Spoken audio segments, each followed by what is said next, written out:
naglalakihang mga parol. May gawa sa straw, yari sa seed at iba't ibang recycled materials at merong pinuno naman ng shell ng tahong. Ilan lang ito sa mga ipinagmamalaki ng Las Piñas para sa kanilang 9th Parol Festival. Nabubuhay niya yung aming 3-generation livelihood ng isa naming barangay, Barangay E. Aldana, that they've been doing this since their grandparents. So, plus, nadidevelop namin ng talent. Bukod sa parol, nagpasiklaban din ngayong taon ng iba't ibang Christmas tree na gawa sa mga indigenous materials. Sumabay pa ang ilang batang humataw naman sa street dancing.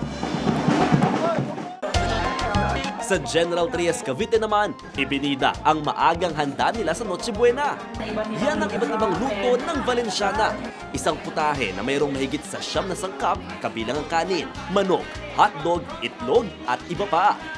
Prosperity and oneness. Iba-ibang putahe, pag nagkasama-sama, masarap.